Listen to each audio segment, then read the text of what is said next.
అనంతపురం జిల్లా రాజకీయాల్లో మరోసారి పోలీసుల తీరుపై తీవ్ర విమర్శలు వెలువెత్తుతున్నాయి. అనంతపురం జెడ్పీ కార్యాలయంలో జరిగిన జెడ్పీ సమావేశం సందర్భంగా విధుల్లో ఉన్న ఓ సీఐను రే కొడక నీ అంతు చూస్తా అంటూ బెదిరించిన ఘటన కలకలం రేపింది. ఈ బెదిరింపులు చూసిన వారు అధికార పార్టీకి చెందిన నేత అన్న కారణంతో పోలీసుల స్పందన ప్రశ్నార్థకంగా మారింది. సమావేశం జరుగుతున్న సమయంలో భద్రతా కారణాలతో అక్కడ ఉండకూడదని సీఐ సూచించడమే అసలు కారణం. ఆ మాట నచ్చక మైసూరారెడ్డి సీఐపై దూషణలకు దిగినట్లు సమాచారం. మరింత ఆశ్చర్యకరమైన విషయం ఏంటంటే పోలీసులు వద్దన్నప్పటికీ రామ్ గోపాల్ రెడ్డి ఆయన్ను జెడ్పీ సమావేశంలోకి తీసుకెళ్లారని ప్రత్యక్ష సాక్షులు చెబుతున్నారు. ఇదే సమయంలో పౌర సమాజం నుంచి తీవ్ర ప్రశ్నలు వస్తున్నాయి. ఇదే పని వైసీపీ నేతలు చేస్తే రోడ్లపై తిప్పుతూ అరెస్టులు, ప్రెస్ మీట్లు, హడావిడి అన్నీ కనిపిస్తాయి. కానీ అధికార పార్టీ నేతలు పోలీసులను బూతులు తిట్టినా ఎందుకు మౌనం? చట్టం ముందు అందరూ సమానమేనా, లేక పార్టీ చూసే చట్టమా?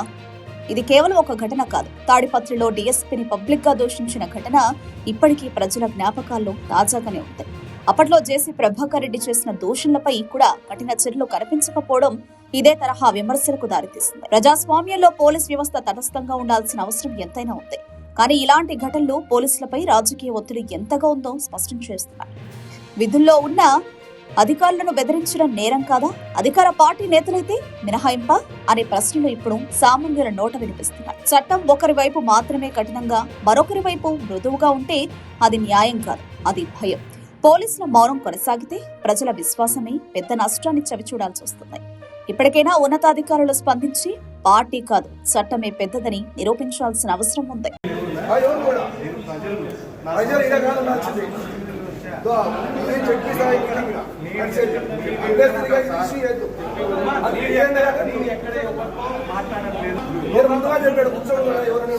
కూర్చోవడం కోసం నాకు చేరు తెప్పించుకుంటా, నాకు చేరు తెప్పించుకుని కూర్చుంటా. నేను బందోబస్తుకు వచ్చినాయినా, నేను బందోబస్తుకు వచ్చినాయినా, నేను డ్యూటీకి వచ్చినా. ఏంటికి వచ్చినా పులివెందులు చెప్పు, ఎందుకు వచ్చినా చెప్పు. ఆయన లోపల ఉన్నాడు, ఎమ్మెల్సీ గారు లోపల ఉన్నాడు, ఆయన లోపల ఉన్నారు. నీకేం పనినా ఇక్కడ? నీకేం పని చెప్పు. నీకు ఇదేం పని చెప్పు. నీకు ఇదేం పని చెప్పు. ఇక్కడ నీకేం పనినా? ఇక్కడ లోపల ఉన్నాను. నీ కంపెనీ ఇక్కడ ఉన్నావు. నేను ఎందుకు చెప్తాను, నువ్వు నాకేం ఉండాల్సిన అవసరం లేదు. కలెక్టర్ గారు నాకు చెప్పినారండి ఇక్కడ ఎవరు ఉండకూడదని. నాకు సీట్ వస్తుంది, నాకు బందోబస్తు సీట్ వస్తుంది. నువ్వే